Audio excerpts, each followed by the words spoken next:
What's up, everybody? Brian Tong here, and I just got a new friend visiting my place for a little while.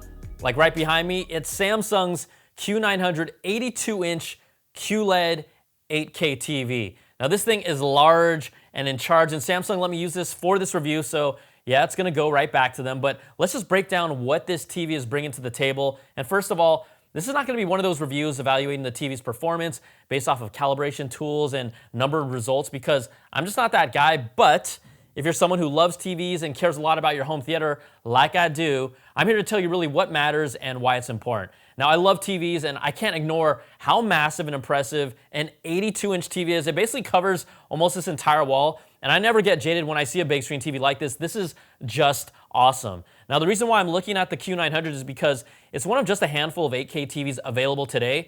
But where are you gonna find 8K content at the moment in the US? Unless someone has a demo content on a hard drive, you pretty much won't. Now, most TV and cable broadcasts are sending 720p or 1080p signals to us. 4K can be found from streaming movies and shows on services like Netflix, Amazon Video, YouTube, and the Apple TV app, and a whole bunch of others. Or if you want the highest fidelity, you gotta go buy a physical 4K Blu-ray disc, which I do. Now, overseas, there's networks that are planning for 8K broadcasts for the 2020 Tokyo Olympics. We'll see if NBC even tries to get in on that on the US, but it's highly unlikely. So 8K content is pretty much non-existent in the US right now. On the Q900, Samsung has their own 8K AI upscaling using their quantum processor to allow 4K content to still look good. And it's not an easy task. And I'm the guy that wants to watch 8K content on an 8K TV. That's the whole point for me. But until that happens, your 4K content will still look great. The reality is that 4K content on a 4K TV will generally be the best way to watch it, but the Q900 does a really great job here with its AI upscaling, including 1080p signals as well. But that 480p stuff that's sometimes out there, you're gonna wanna avoid it on a screen like this. Now, Samsung's Q900 QLED TV is based off of LCD technology, and that's important to point out because LCD has continued to make improvements to get as close as they can to the inky blacks of OLED displays, but they still aren't there yet. And that's not a knock on this TV, that's just the truth of the tech. Now, deep blacks, they're important because that's how you get a range of detail in the shadows and darker areas in a movie, where you can see subtle details that make a movie pop instead of it looking like this film of pea soup is over it. But I will tell you that Samsung's Q900 series gets pretty darn close to those inky blacks compared to almost all the LCD TVs I've seen up to this point.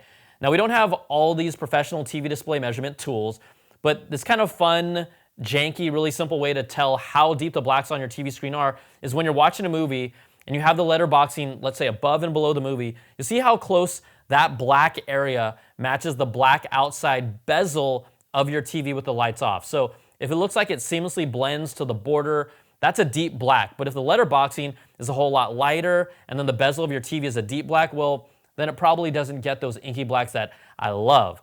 Now, the Q900 does a very good job of this for an LCD-based TV display, and its local dimming that dims specific areas of the screen that need it while keeping the other areas bright is also really good here. You will see a little blooming here and there between extremely dark and extremely bright areas at times, where the brighter areas kind of show a glow that bleeds into the black area, which is normal for LCD technology.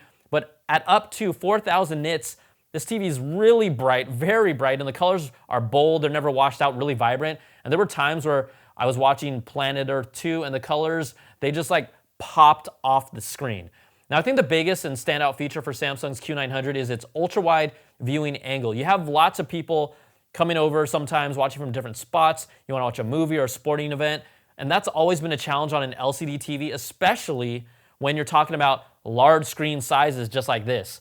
Now, they use a new viewing angle panel for the Q900 that retains better blacks and contrast while widening the viewing angle, and it's a big win for LCD TVs. As you move from side to side on the TV, you can see there's really little change to the image quality until you really get to the far edges.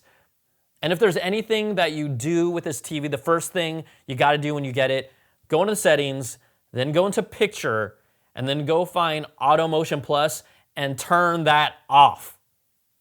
This TV also supports HDR10 Plus, but does not support Dolby Vision for high dynamic range content. So all you Dolby Vision fans out there, you might be sad about that. I'm also a gamer, so the Q900 has this really cool feature. It can automatically recognize your game console and then switch to game mode for low input lag. And then even Xbox One gamers will like this addition of FreeSync that eliminates those weird screen tearing effects when you're moving around. But bottom line, These additions are great for gamers on a big screen, and the Q900 is a great TV for gamers. This is also so massive that it ends up being this kind of big black rectangle when it's turned off. And I've always appreciated Samsung's Ambient Mode, which has made an effort to blend the TV set in with the wall or background it's with. So you have a selection of backgrounds and patterns that you can even use through their SmartThings app to help it build suggestions for you to match its surroundings and kind of more blend in and have a better aesthetic instead of like this big black rectangle. Now the Tizen interface is solid. I have no complaints with it whatsoever. It's easy to use, it's clean, plus it has all the major services you expect like Netflix, Amazon Video, YouTube, Hulu, and more. But the biggest software addition for me, Samsung TVs are the first to support the Apple TV app. Just pop in your credentials and you'll be able to access all the movie and TV shows available on the service right from here. It's something that I would have never thought that Apple would do. Plus, AirPlay 2 compatibility.